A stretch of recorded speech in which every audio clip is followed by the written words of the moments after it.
The Connection Show. Inspiring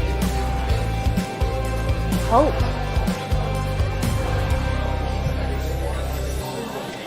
Health. Healing. Sponsored by Braveheart Workshops. Live with Jill Reynolds. Subscribe to our YouTube channel. Like our page. Share it. Subscribe to it now and click the bell so you don't miss any of our upcoming shows. The Connection Show, inspiring hope, health, and healing, sponsored by Braveheart Workshops, live with Jill Reynolds.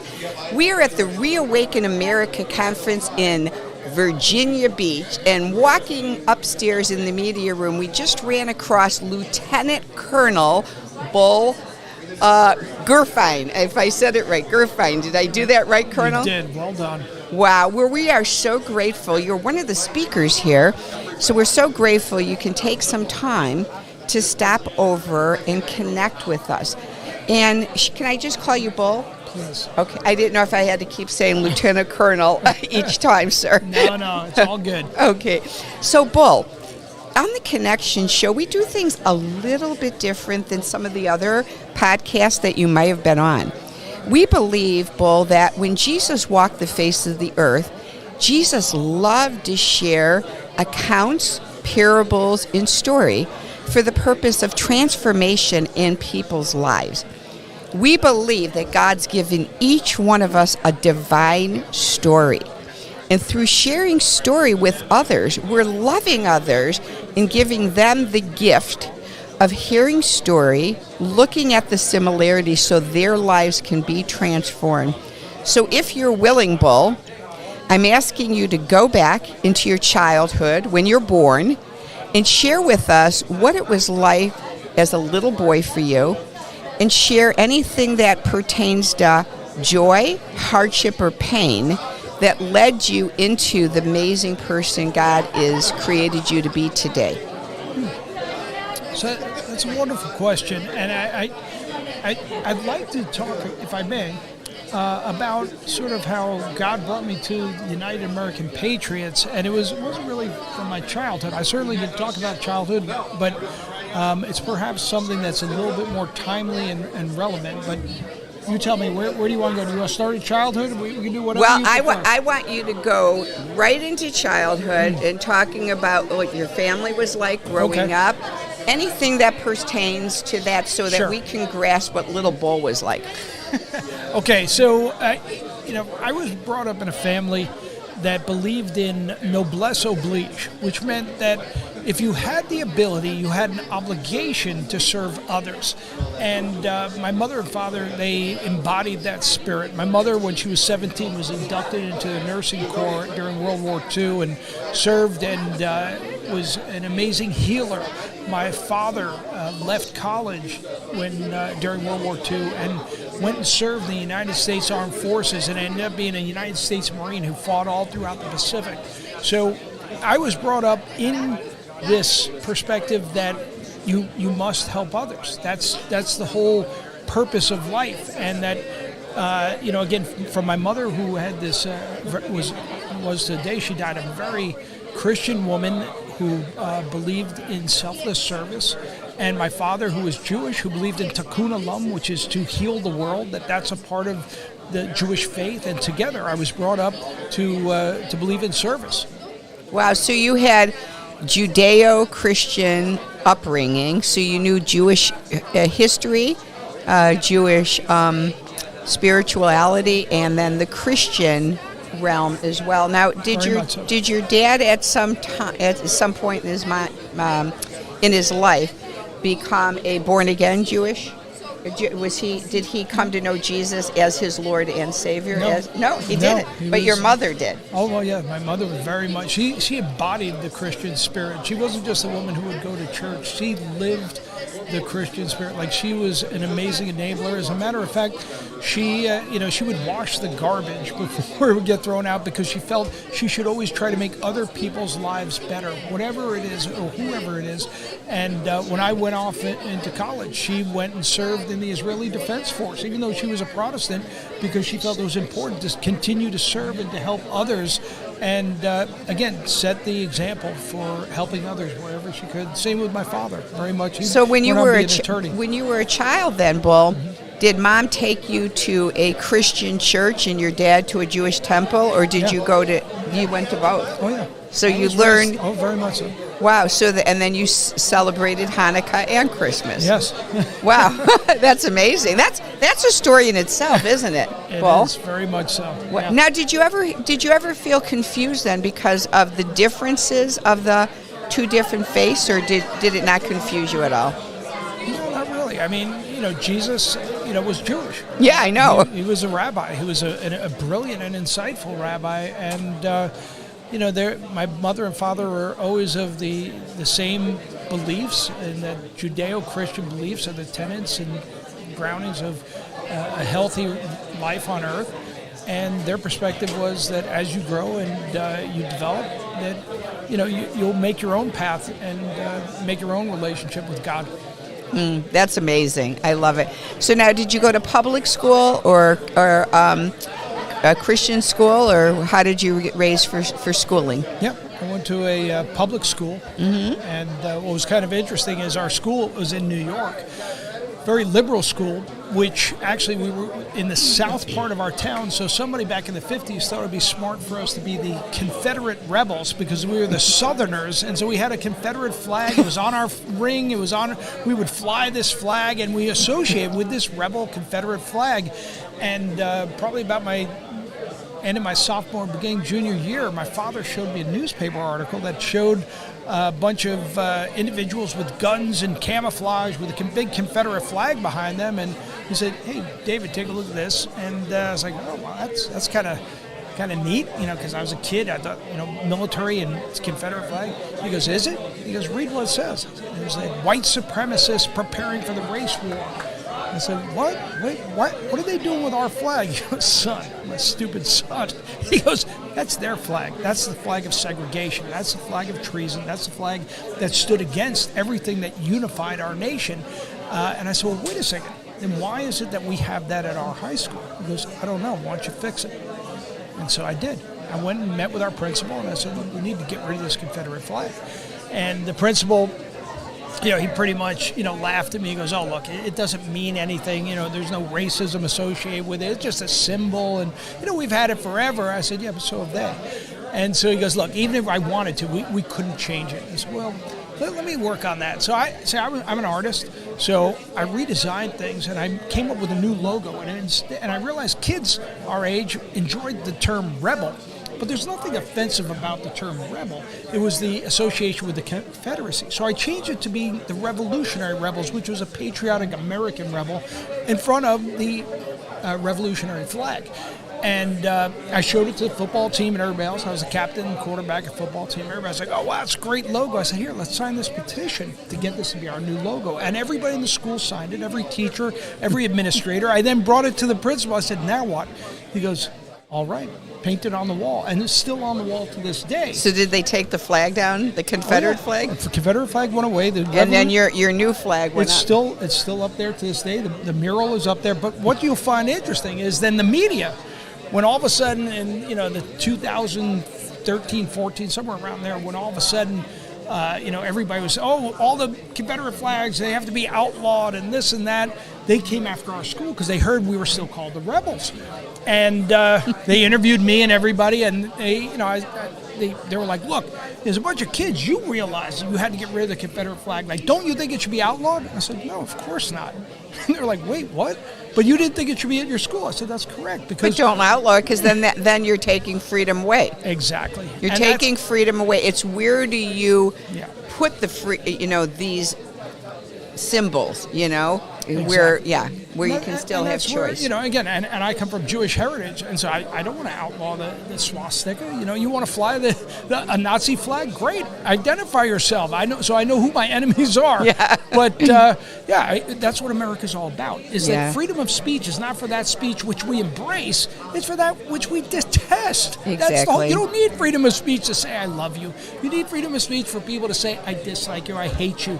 That's the whole power of our nation, is that we tolerate and we embrace the freedom of speech, and that's something we're losing. So that's where it's, to certain people, they can't understand that. They believe they know better and that they must silence other people, and that's not healthy for anybody. So growing up in this, it sounds like you had a phenomenal, loving family. Very much so. Very, very loving. But in this world, Bull, you know as well as I know, we will have trouble. No matter what, no matter how much we fight it off, trouble will come because the evil one's on the prowl. And so with that, going through your childhood into junior high, into high school, and then serving the country, what kind of painful things did you go through and trouble that really, what's the word I want to look for? It's like, sometimes through pain and struggle, we become even stronger. We get stronger and we overcome, and we go from victim to victory instead of staying stuck. What kind of struggles did you go through that led you into victory in your life? Well, as a Marine, you are constantly facing challenges, and I won't call it evil, although some people would say that our drill instructors are evil. I would say they're not, because they serve a good purpose. They introduce hardship into your life that you must overcome. So when I enlisted at 17, going through the whole process of becoming a Marine is extremely challenging for a reason. Then becoming an officer and going through officer candidate school, it's meant to be challenging because it's preparing you for conflicts, it's preparing you for combat. And so these are some of the most physically, emotionally, spiritually challenging environments you can ever imagine. And as such, you must be tested, and not everybody can become a Marine. Not everybody's cut out for it, and certainly even few are able to become officers of Marines. So I wouldn't call that evil. That's not fair to say, but you have to be tempered, and you must be challenged, and you must overcome hardship to embrace that which will make you an even better person. So I would say that the challenges that I faced in life, where people they perceive that temptation is going to be the devil with a pitchfork, and the reality is that it's not. It's going to be something that lures you in, and it's like, oh, look at how great this is. And I'll say, whenever I tried to follow my own path and I thought I knew best, that I was taking care of myself in a selfish way, it ended up in destruction. Whenever I learned and remembered that which my parents taught me about serving others, that all of a sudden God aligned me on a path for greater success than I ever imagined. And so I would say at one point I ended up having a child out of wedlock, and I was an officer in the Marines, and I loved being a Marine, and it's something I always wanted to be, and I had to make a decision. And it was a very tough decision, but the right decision was to get out and be a father. And I did. And it was a very tough decision for me, but it was the right decision. And I have an amazing relationship with my daughter right now because of that. Now, did you marry this woman or just co-parent? I tried. She, as horrible as it sounds, her father says that I was a sperm donor. She had no desire to get married. She just wanted a child and somebody to support that child. I had other views because I had come from a very loving family, and so I was she one of those port women that looked for military to come into port to hook up with? I know that's that way. I know that sounds like a stigma, but I lived in San Diego, so I was right by the Navy base and Camp Pendleton, and I knew women that's what they did. They waited till men came to port, so they could hook up with them, so they can get the officer's benefits or this or that or whatever. We won't go into the psychological evaluation of her. We'll just say that it didn't work out for us, and so I was told that I I would lose custody. I'd never see my daughter, and all the rest of this. And so I decided to fight. And it was a very costly fight. It cost me hundreds of thousands of dollars. I lost my job, my career, everything. But the military career too? Well, I had already retired from the Marines to be a father. And then I lost my civilian job fighting for my daughter to maintain custody. And I gave up everything. And then she moved to a different state. I moved. I had nothing. Was literally almost out of all my funds. I was spending everything I could. And my own attorney said, stop this. You're not going to get 50. I was fighting for my daughter to have equal time with both parents. Like joint parenting. Exactly. And he's like, look, you'll be lucky if you get 20%. I said, that's not your job. You're my attorney. You represent my wishes. So either you fight for what's right or I'll get another attorney. And he said, look, I'm just telling you, it's not going to happen. I said, that's not your choice. And he finally fought. He fought the right fight, and we won. And I was awarded 50% physical and legal custody of my daughter. How old was she when it finally settled? She was 2. Wow. Yep. So I was a single parent. I'm just curious. Why was she so fighting? I mean, she wanted the benefits of it. Was she mad that she couldn't get married to you? It's weird that she would fight you that much. Oh, I don't know. That blows my mind. I was a single, never married mom for 17 years, Bull. So, I have history as well with this. It's not like I'm ignorant to it. So that just blows my mind away. Yeah, I don't like to say bad things about other people, so we'll just focus on me. Yeah, and my desire to but be anyway, part of my from daughter's life. 2 years old, you got to see her. Yeah. Well, I was with her from day one. I was there the day she was born. Wow. And I stayed by her side, and I refused to leave as much as that was not desired. I tried to make it work. It didn't, but then I was awarded 50% physical custody, and was a single parent without a job, and figured it out. But God then aligned things, and I'm actually running a company right now that we're taking public, and we're going to see tremendous financial success within the next month. So all of these things all lined up because, again, if you make the right decisions in life, as hard as impossible as they seem, that there are greater rewards, and you may not understand the path. And if somebody had told me, hey, this is going to be your path, I wouldn't have believed it.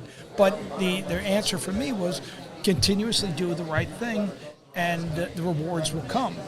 You know what I love about your story, Bull, is when I was pregnant with my son and having my son, I would always follow Dr. James Dobson's program, Focus on the Family, back in the day. And it'd be great if you could even get a copy of this. You would love it. He had a little pamphlet called Fathers Have Rights Too. And it talked, and of course, James and Shirley Dobson are very big pro-life advocates.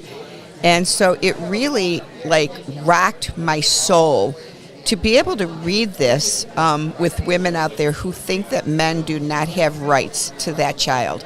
And it really rocked me and changed my whole trajectory of men. I was told that I was being selfish by fighting for custody of my daughter, that I would have been better off just going with my job. I was a partner at a firm at the time, that I should just go off and not worry about my child, that I was being selfish, that I was fighting for my child. Wow. It did make sense, but it was what it was. Well, I'm so blessed that you, and so is your daughter and you really close today? Oh my gosh, yeah, we're extremely close. Well, look, she's a 14-year-old, so we have our challenges. Of course. But God bless her. We're debating the types of earrings she should have now, and what color hair she should be allowed to dye her hair.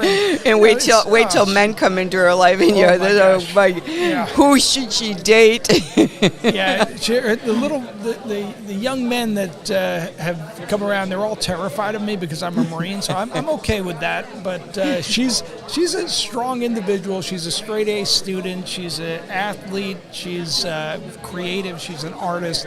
Just a really well-grounded, amazing young lady. And in fairness, her mother is a good mother. I mean, her mother and I do not get along, but her mother is a good mother, and that she provides for her and is doing the best she can to support her. So I'm fortunate. It's not like I'm dealing with someone who's a drug addict who's doing horrible, abusive things to our daughter. So the next stage that you'll enjoy is when she gets to the point about 16, 17-ish, and wants to tell you she wants to go to college.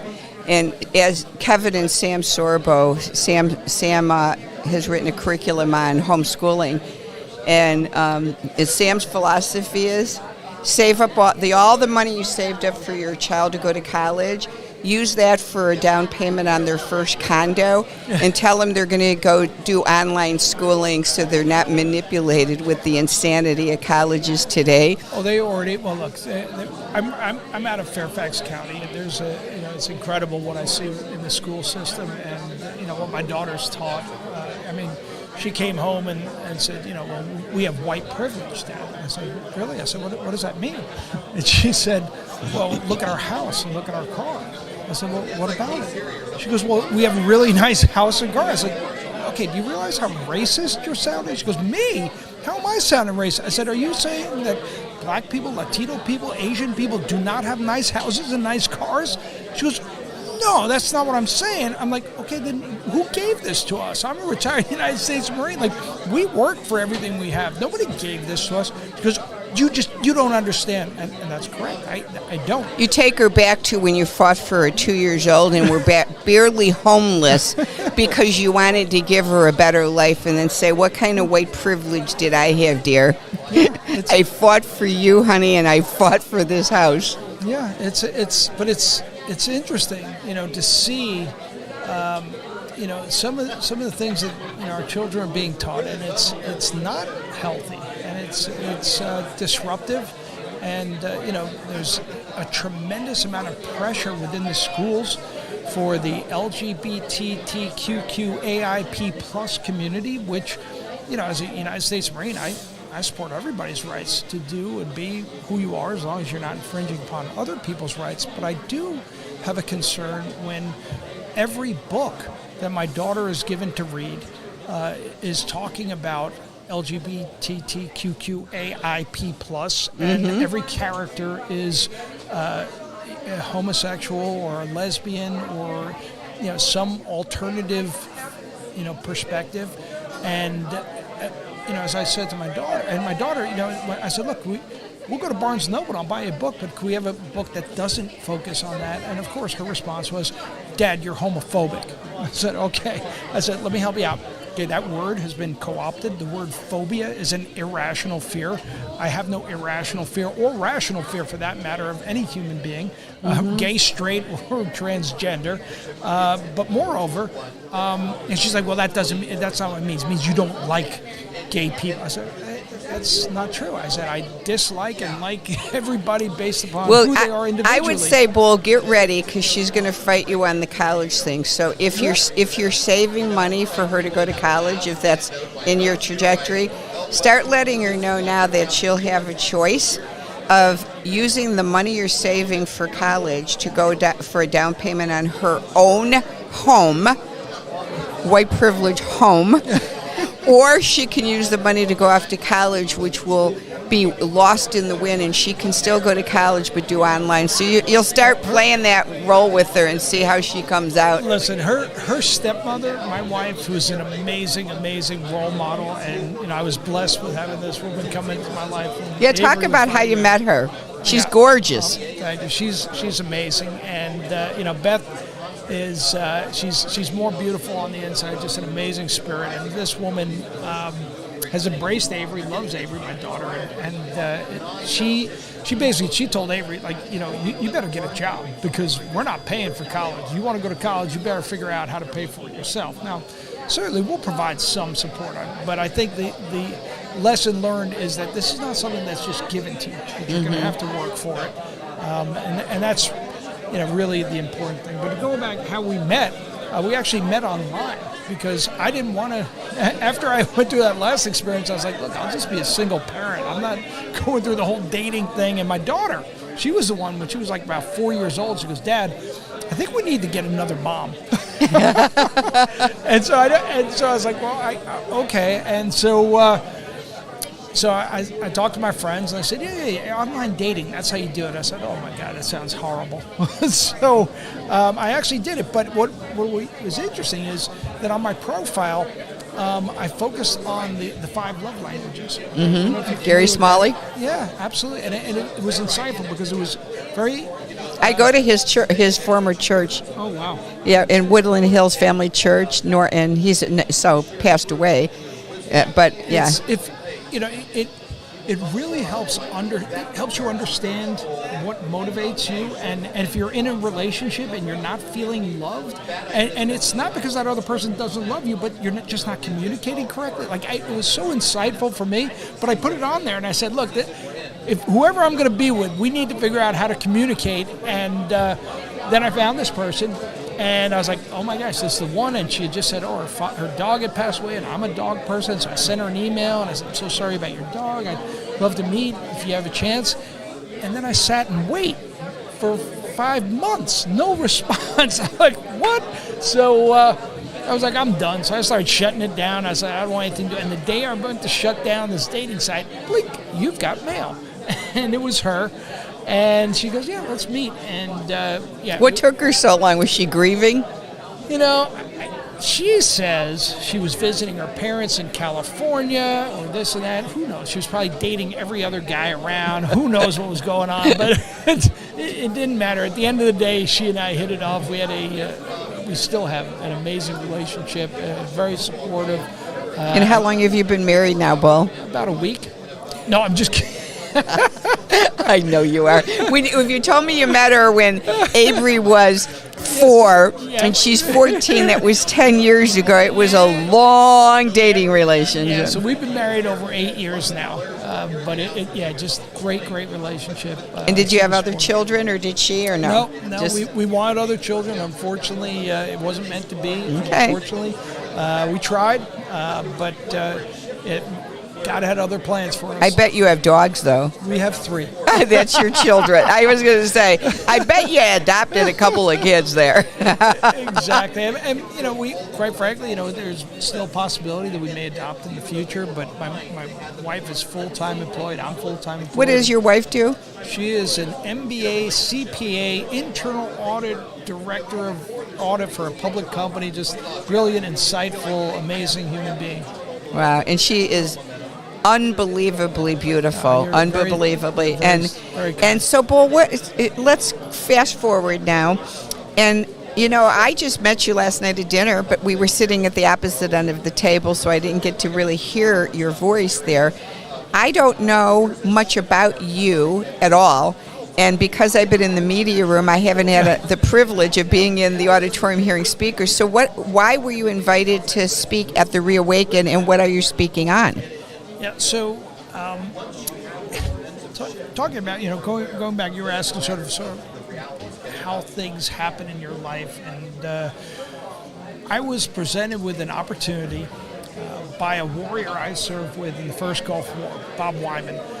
He and I actually, helped clear trenches as part of the lead battalion in the first Gulf War. And Bob called me up one day and he says, hey, Bull, I need you to be a part of this organization, United American Patriots. I said, okay, well... What's it called? United American Patriots. United American Patriots, okay. Right. And it's you can go to uap.org to learn more about the site. But it was interesting that, he said, I want you to be a part of this. I said, all right, so what's it all about? And he said, well, these soldiers, these Marines, these warriors are being accused of war crimes. And everything else after that was sort of like Charlie Brown's parents. It's like, wah, wah, wah, wah, wah. Didn't listen to a word he said. For 3 years, he kept bugging me and saying, hey, Bull, we need you to be a part of this. And for 3 years, I wanted nothing to do with it because I had served multiple tours in combat. I was in Iraq, Afghanistan, Panama, the first Gulf War. And if my warriors had never even been accused of war crimes, why would I possibly want to support anybody who had been? And I wasn't listening. And Bob said, look. And was the reason you weren't listening because you didn't believe it was true? Well, I believed in our system. I spent 25 years as a Marine, and I believed that the military was infallible if we had a just system. Okay. And if they were accused and convicted of a war crime, they must have done it. Exactly. Yeah, and you weren't going to question that. Right. It was if they did it, they did it. Kind of like A Few Good Men when Jack Nicholson says, "You don't want to know the truth." And you know I was in that movie, right? No, I didn't. Yeah, I choked out Jack Nicholson. I stopped him from attacking Tom Cruise. Are you serious? I am. Well, you can look up the picture. Really? Are you serious? Yeah, you can throw it up. So you know with I know that, the truth. you know that line. I know how to handle the truth. Yeah, you can't handle the truth. Right. So, but what ended up happening was, went on Capitol Hill, heard and finally listened to for the first time what was happening. Got really upset because I was like, oh my gosh, it's not about innocence or guilt. It's about the presumption of innocence and the preservation of individuals' rights. And all of a sudden, the light bulb went on. And my wife and I were I was about to sign with a company, and one of these big paydays, would lead to a big house, car, et cetera, et cetera. And I came home, I said, sweetheart, look, this opportunity came along, and it may kind of derail our financial plans for success, but this organization, United American Patriot, needs some help to clean up business aspects. I'm going to go back to not making any money, honey. Is that okay? Will you support me, dear? Exactly. And I know when we got married, I told you I'd support you. Guess what? We're switching roles, honey. Yeah. Go ahead. I had to throw in a joke. That's fair enough. And she, she said, well, let's think about it. Let's pray about it. And it's a Friday. We'll talk about it Monday. Let's not let it interfere with our weekend. I said, okay. So Saturday morning, she woke up. She said, we need to do this. I said, do what? United American. She goes, yes. She goes, you have the background, the experience, the knowledge, your business school background, everything. Like, you need to do this, and we're doing this. And I said, all right, but it's only going to be for 6 months. She goes, no, it's not. You're going to do this the rest of your life. So Holy Spirit woke her up in a dream, and she said, go. That's it. And we've been doing this 4.5 years now, and probably not going to leave until all of our warriors have been freed. We still have warriors incarcerated in prison, and we continue to fight for them. There's a movement right now for post-war amnesty, where it's coming out of Louisiana, and we're hoping to get this national. It was just taken on by the Justice for Warrior Caucus, which is led by Congressman Louis Gohmert, Congressman Gozar, Congressman Norman, that are embracing this whole post-war amnesty, which basically says, look, America's longest wars are over. Iraq and Afghanistan are done. We've released the Taliban. We've had hundreds of people who had sat on death row for the most heinous crimes against mankind are being released. They've been re-entered back into their society, yet our warriors are still sitting in prison. Without fair trial. Well, it depends on how you want to define fair. And that's part fair, of it. Isn't it fair and just? Well, it's true, and that's it's justice for all. Right, but exactly, and it's not. They are unjust trials. For example, if you get accused of murder, you have to have a unanimous jury find you guilty. Right. Military, they don't need that. They only need 2/3, and so it is a very unjust system. It's not consistent with our whole concept of justice in the United States. There's unlawful command influence coming from the president on down.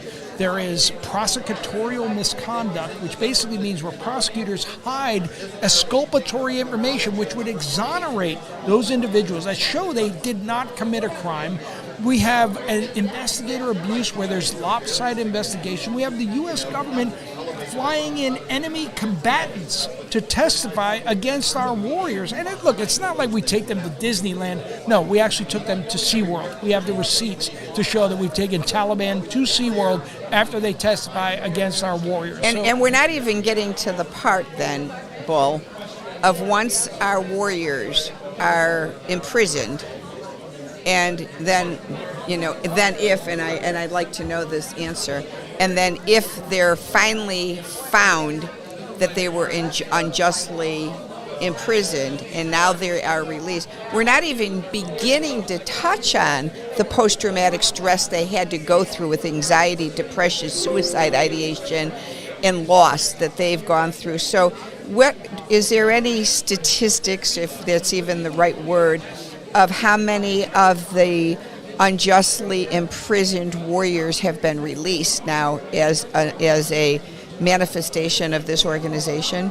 Yeah, so interestingly enough, we've had dozens of warriors that we've been able to have their cases thrown out. We've had them overturned. We've gotten pardons from the President of the United States, President Trump. We've had paroles. We've had many warriors come out. And interestingly, there has never been one case of recidivism. Not one warrior has gone back because of a similar type crime.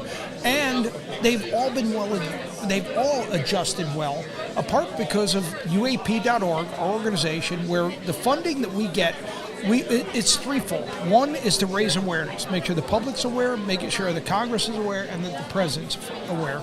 The second part is to fund their legal defense so that we're able to get them, hopefully not even going to trial, get the cases thrown out before they go to trial, or if they go to trial, that they win the trials. And if they don't win the trial, then we go through the appeal. And with some of them now, we're now doing a habeas corpus. We're funding for their federal rights, which could go on to be Supreme Court fights. So there's that funding. And then the third part is the readjustment part. Mm-hmm. And this is where, and the readjustment is so difficult. Exactly. And this is where the readjustment actually starts from the time they're incarcerated. So we provide them funding so that they can maintain relationships with their family members. And most everyone that we give funding to, because the funding is for the phone calls, which are extremely expensive, they use it to maintain their relationships with their wives, with their children, all the rest, so that when they come out, they have a support network, and we're there to help them get employed. And hopefully they're not completely homeless, because the manifestation of no income while they're imprisoned, so that probably comes into play as well, doesn't it, with homelessness? We have never had one homeless person. Every single person, Good. We've had them come out. We have them gainfully employed. We make sure that they don't end up on the street. So we're with them from start to finish, and we ensure and we maintain communication with them, and they are all extremely well. One of them, Sergeant Derek Miller, he's actually works for Congressman Gozar. He is the director of the Justice for Warrior Caucus up on Capitol Hill. So very successful. All of them, they come out and they're very successful because these are people that added value to society. These are not people who have sucked on the society, who are just criminals who are taking. These are individuals who did everything that was asked of them by their nation and continue to add value. And so this is why it's not the same as the rapist and murderer that's that's on death row, who had their rights violated. These are people who added value to society before their rights were violated. Yeah, well, that's great. So I will make sure I get the website from you, Bull, so that we could put it up on the channel. So if you guys can support in prayer and in financial help to this organization that's helping these warriors. Bull, in closing, I just wanted to bring to your attention, and I'll make sure that when we email each other, I get it to you. There's a phenomenal organization you'll love to connect with to help your warriors. It's called Onsite, ONSITE. They usually go by Onsite Workshops out of Tennessee, right? That's Cumberland, Tennessee. And the owner of it, the CEO, is Miles, M-I-L-E-S, Adcox. He is a phenomenal man of God, and he's done ministry at his facility of doing once a year a trauma recovery sponsorship for veterans to do intensive therapy with the best of the best trauma therapists in the world. And they can go there for a week and have camaraderie with each other and work through any trauma. So it might be a really good, he's a phenomenal man who loves our veterans, and a great organization, phenomenal organization. So it's been a privilege to get to know you and your story, and our prayers go out for your daughter and for you raising a teenager. We'll put prayer over you that we'll need. Yeah, it's so funny, Bull. When I raised my son, I remember people used to say, it must be so hard being a single mom, and I'd go, no, it's really easy. And I couldn't figure out what they were talking about, because he was the perfect child. It was just me and him. Didn't have a husband, didn't have anyone to deal with, and we were great, inseparable. And then he became a teenager. And I said, I think I spoke too fast. God, would you like to take him back for a few years? Because he's making me nuts. So I'm like... How old is he now? Oh, he's 39 and phenomenal. Beautiful. Phenomenal. Beautiful. But you know what? That between 7th grade till he left home to go to college, I thought I was going to run away from home. It's challenging. So I will pray over you. Thank you. Thank you so much. Well, thanks so much. God bless everyone. Have a wonderful day, and please support the foundation that Bull's a part of. UAP.org. Okay. United American Patriots. Thank you so much. Thank you. God bless. Bye-bye. Hello, I'm Mike Lindell, and I'm here to tell you about my new product from MyPillow, towels that actually work. Watch this absorbency test. Here's another towel that we randomly went out and bought. Here's one of my towels with the nice design. I don't know if you can see this, but you could line a swimming pool with this. This is crazy. Get rid of it. Towels that actually work. The new MyPillow towels are exclusively made with 100% USA combed cotton with proprietary technology and with maximum absorbency. They dry you faster and are guaranteed to work. I'm interrupting this commercial to bring you my BOGO extravaganza. For example, you get one of my Giza Dream bed sheets and you get a second set absolutely free. Or my 6-piece towel sets. Buy one set, get another one absolutely free. Or get my classic premium MyPillow and get another one absolutely free. So call the number on your screen or go to mypillow.com and use your promo code to get my buy one, get one free offers and get deep discounts on all MyPillow products.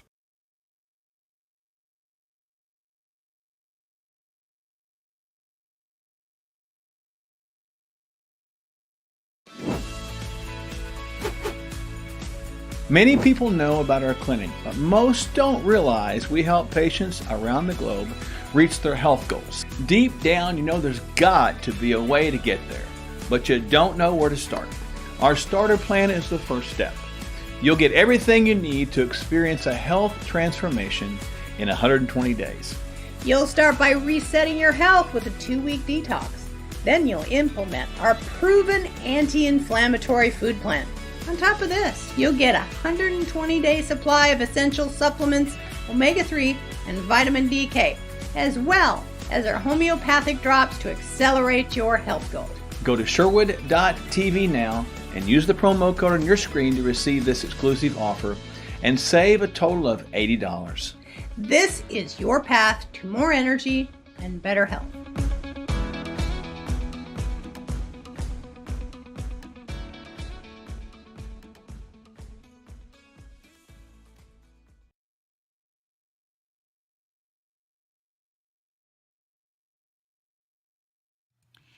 Thanks for joining us today on The Connection Show, where we bring you stories that will transform your life. The Connection Show would appreciate your support. Please go to either our Patreon page or our PayPal Me Now link today. We love our podcast show guests and appreciate our listeners and YouTube subscribers. Please go to our YouTube channel called The Connection Show and Braveheart Workshops and subscribe now. Remember to click the gray bell in the All tab so you don't miss any upcoming episodes.